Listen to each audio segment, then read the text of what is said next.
Hi everyone,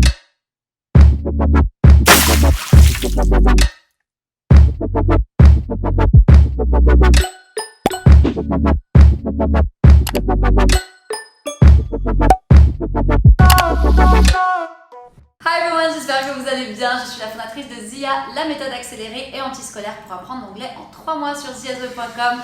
Je reviens encore une fois avec Bilal pour vous faire une vidéo qu'on nous a beaucoup demandé. Honnêtement, on n'allait pas la faire parce qu'on ne voyait pas l'intérêt de la faire. Mais vous avez été tellement nombreux à nous le demander que on s'est dit voilà, autant le faire une bonne fois pour toutes et que ça puisse répondre un petit peu à vos questions. Alors, donc cette vidéo du coup va traiter de la gestion de l'argent dans le couple, etc. Comment nous on fait ça et comment nous on s'en sort entre guillemets. Et puis les conseils qu'on pourrait éventuellement vous donner. Le conseil, en fait, vraiment celui que je répète constamment tout le temps, c'est parler des choses en amont. En fait, je vois trop de personnes se marier, je vois trop de personnes s'engager dans des relations, etc. Et en fait, l'argent, oui, c'est vrai que c'est un tabou.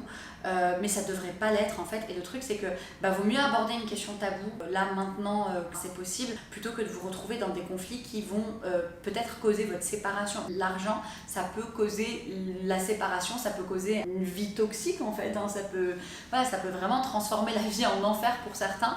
C'est hyper important d'en parler en amont. Nous on en a parlé très vite, je me rappelle la deuxième fois qu'on s'est vu, je crois.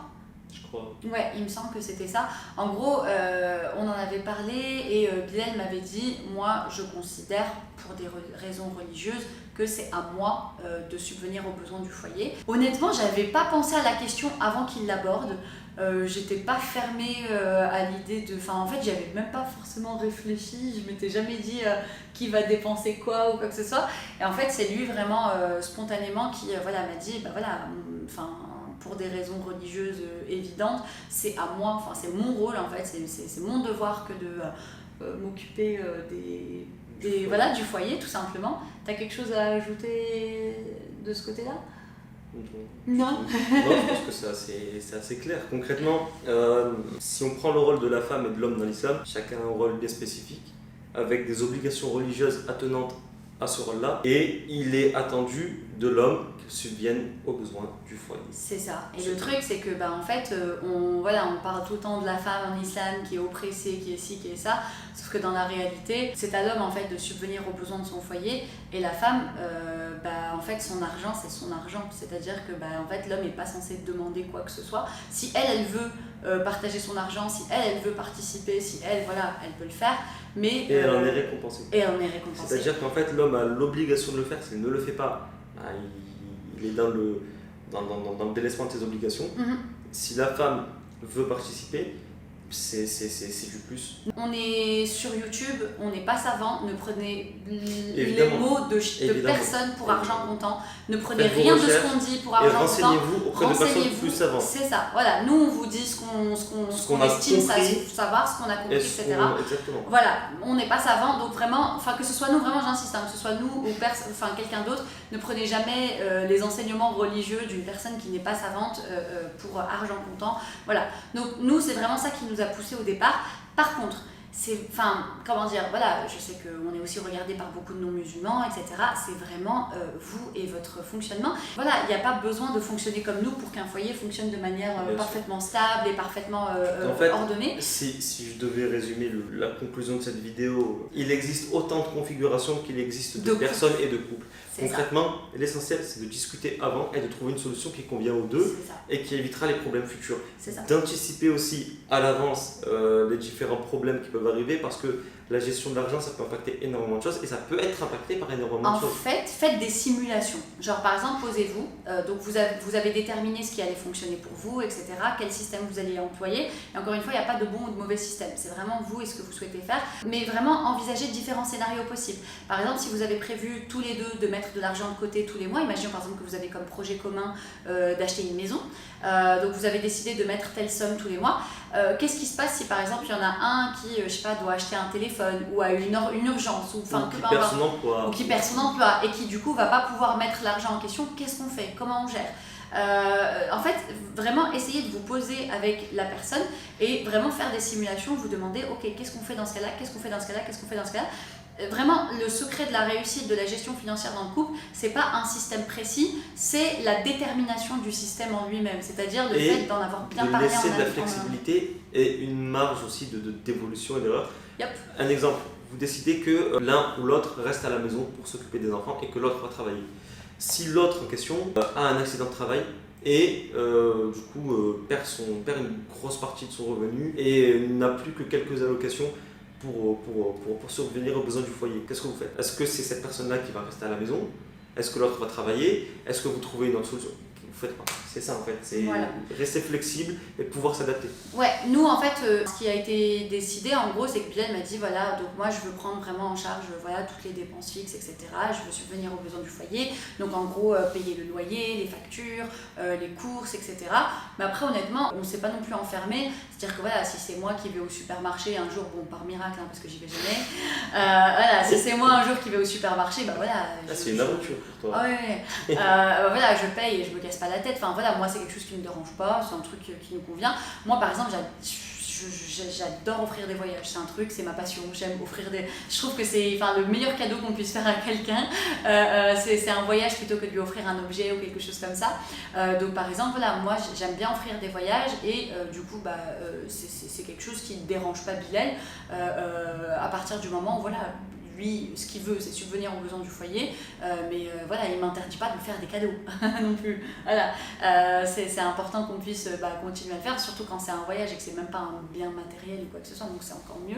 Mais voilà, vraiment, c'est ça le fonctionnement que du coup, nous, on a trouvé. Après, à vous de voir du coup aussi, au niveau, si vous décidez du coup de participer aux frais à deux, décidez du coup, est-ce que vous allez payer à 50-50 ou est-ce que vous allez payer au prorata de ce que vous gagnez. Moi, personnellement, vraiment à titre personnel, je trouve ça plus juste de calculer ça au prorata si on décide de participer tous les deux. S'il y en a un qui gagne 5 000 € par mois et l'autre qui gagne un SMIC, c'est un peu injuste qu'on paye exactement la même... Enfin moi en tout cas personnellement je trouve que c'est un peu injuste de payer la même somme quoi. Pour ce qui est du conjoint, on y avait réfléchi, on s'était dit que ça pouvait être un moyen facile d'avoir du coup 2 comptes bancaires qui donnent accès au même compte et tout, ça pouvait être pratique. Bon au final on a eu tellement de galères avec la banque qu'on a...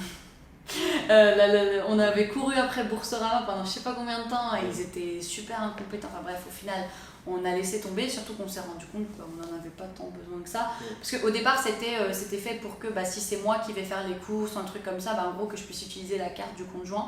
Sauf qu'en fait, je vais jamais faire les courses. C'est vrai que l'utilité, c'est voilà, au final, voilà. Donc en fait, franchement, un conjoint, ça peut être top, ça peut être super dans un couple. Par contre, par pitié, n'ayez pas un conjoint uniquement. Je trouve que c'est tellement source de conflit que d'avoir juste un conjoint et de ne pas avoir de compte personnel. Un exemple tout bête, en fait, par exemple, vous allez vouloir faire un cadeau à la personne, la personne... voit le truc sur le relevé, vous voyez, genre ouais, t'as dépensé telle somme, machin, et puis c'est pas vraiment un cadeau puisque l'autre personne va payer aussi. La technologie, c'était pas comme ça. Non, mais fallait à la blague. Mais au-delà de ça, en fait, ça veut dire que toutes vos dépenses sont communes et que la personne a son mot à dire, entre guillemets, sur absolument tout ce que vous faites. Donc, un exemple tout bête, voilà, Bilal, il subvient aux besoins du foyer, etc. Si ensuite il est parti s'acheter une paire de baskets, il l'a acheté avec son argent, il se débrouille quoi, voilà, c'est son argent, il en fait ce qu'il veut. Il y a énormément de conflits en fait qui peuvent naître de ça. Ouais, t'as acheté, on avait dit qu'on allait économiser, t'as acheté une paire de baskets, ou ouais, t'arrêtes pas d'acheter des glaces, ou enfin voilà, des trucs. Des glaces non mais oui, des trucs, des trucs tout bêtes en fait, bon, parce que ça peut être une dépense qui s'accumule, tu vois. Imaginons que t'as un glacier qui est juste à côté de ton lieu de travail et tous les jours t'achètes une glace, c'est pas cool. Quel genre de glace? Tout ça pour dire qu'en fait, le truc c'est qu'en ayant uniquement un conjoint, au début on se dit voilà, on est un couple uni, etc. Donc on met notre argent ensemble, etc.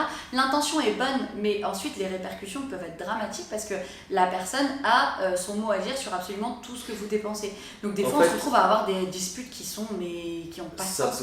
Ça peut très bien fonctionner, mais c'est un peu qui tout double. Ça peut très très bien fonctionner pour beaucoup de gens. Puis même, je vois pas la nécessité en fait. Ça peut causer beaucoup de problèmes pour beaucoup d'autres. Ouais. Mais le mot d'ordre de cette vidéo, c'est clairement faites ce qui vous semble le plus juste. Oui, bien sûr. Mais il faut poser les bases en fait avant. Voilà, mais vraiment, il faut vraiment avoir conscience que voilà, c'est s'exposer à de conflits potentiels, mais surtout pour une utilité qui est très... Enfin, je vois pas trop une utilité. À partir du moment où on a le conjoint, tu vois ce que je veux dire? En fait, je vois plusieurs avantages. C'est que ça facilite la gestion. Ça permet également Pourquoi justement ça facilite la gestion? T'as un seul compte? Oui, bon, c'est aussi le oui, c'est aussi logique que ça. ouais. Ça peut aussi permettre, dans Faut être l'éventualité vachement flemmard quand même. Hein. dans l'éventualité où l'un des conjoints est plus ou moins dépensier, ça permet d'apporter aussi un peu plus d'équilibre. Mais justement, c'est ça la catastrophe. C'est que s'il y en a un qui est plus dépensier que l'autre, c'est justement là que le conflit peut arriver. Le fait d'avoir un Moi, conjoint, personnellement, ça m'énerverait grave. le fait d'avoir un conjoint, ça que peut tu responsabiliser. dilapides l'argent, par exemple. Tu vois ce que je veux dire? Si on a mis tout notre argent en commun, si tu es là en train de le dilapider pendant que moi, par exemple, je travaille dur et tout, ça me rendrait dingue. Franchement, moi, je me mets à la place de certains. Donc, si ça y est, mon voyage à Las Vegas, ça c'est bon, c'est mort. Et moi qui voulais Mais tout non, plaquer au je Bellagio. serais ravie qu'on aille d'offrir le voyage à Las Vegas parce que moi ça me fait plaisir. On a déjà tout ce qu'il faut avec le conjoint, il n'y a pas besoin de renoncer à son compte personnel. Moi personnellement c'est vraiment ce que je pense parce que c'est vraiment se soumettre à énormément de conflits pour rien en fait, il n'y a pas d'intérêt majeur. Alors pour ce qui est de la gestion des courses, donc nous c'est vrai qu'au niveau de notre gestion, on consomme de manière très particulière, c'est-à-dire qu'en fait on n'a rien en trop. En fait on a un système de lean management, c'est-à-dire qu'en fait on fait un menu à la semaine, donc on sait exactement ce dont on a besoin. Et en fait, j'ai pas 36 000 paquets de farine dans mes placards. J'ai pas, on fait les courses une fois par semaine. On a juste ce qu'il faut. J'ai généralement 1 kg de farine en stock, par exemple. Vous voyez, j'ai mon pot de farine que j'utilise qui est en cours. Et ensuite, j'ai 1 kg de côté. Mais c'est tout. Voilà. On a assez peu dans les placards. En fait, ils sont juste assez pleins. C'est ça. Et le truc, c'est qu'en fait, on se rend pas compte, mais on n'a rien changé au final à notre alimentation. Hein. On mange exactement pareil qu'avant. Il y a une différence, c'est que là, il y a des produits animaux. Oui. Non, mais ça c'est pas ce dont je parlais, mais je veux dire, en fait, avoir les placards, oui, c'est ça, avoir les placards pleins ou avoir les placards avec juste ce qu'il faut pour la semaine, ça change rien du tout en soi, mais vraiment, en fait, on se rend pas compte, mais ça fait dépenser moins, vraiment. Le fait de faire la liste en fait et de prendre juste ce qu'il faut, ça fait dépenser moins Ça évite du et gaspillage. ça évite aussi. Et ça énormément permet aussi de gaspillage. savoir ce que vous avez à la maison, ce que vous n'avez pas. C'est ça. Et du coup, en fait, ça évite d'acheter en trop ou trop peu. Quoi, ça... C'est ça. Il y a aussi le fait qu'on mange très peu de produits transformés. En fait, c'est un gros piège les produits transformés parce que, en fait, quand tu manges des gâteaux, des chips, des trucs comme ça, en fait, un paquet de chips, ça se vide en deux, hein, c'est un truc de fou. Et t'as encore faim après. Les paquets de gâteaux, c'est pareil. C'est des calories vides en fait. Et du coup, vu qu'on mange pas comme ça, généralement, en fait, on fait nos propres encas nous-mêmes. En fait, que ce soit sucré ou salé, on fait les choses nous-mêmes. En fait, c'est des choses qui à la fois coûtent pas cher et en plus sont plus saines et te remplissent l'estomac. Et en fait, ça revient beaucoup moins cher. Moi, je me souviens que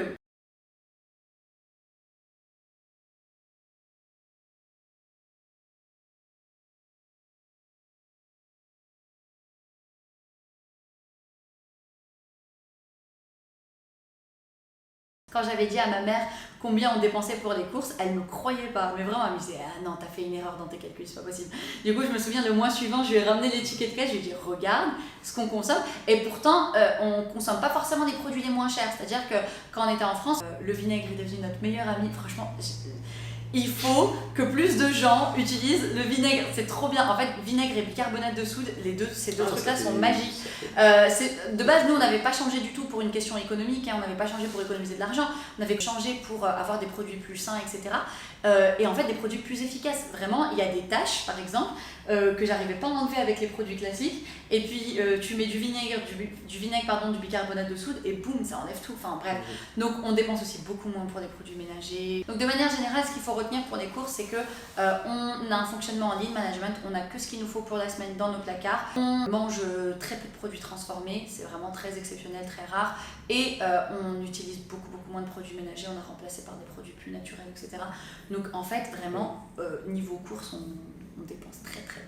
Un autre aspect, alors nous c'est quelque chose qu'on ne fait pas tout simplement parce que comme je vous l'ai dit en fait on fait déjà le minimum, enfin c'est-à-dire que déjà pour les courses on dépense le minimum, on est minimaliste donc on n'achète jamais rien honnêtement, pour que j'achète une nouvelle robe il faut que ma robe soit ne m'aille plus, soit trop vieille ou un truc comme ça, je fais pas de shopping, j'achète quasi jamais rien.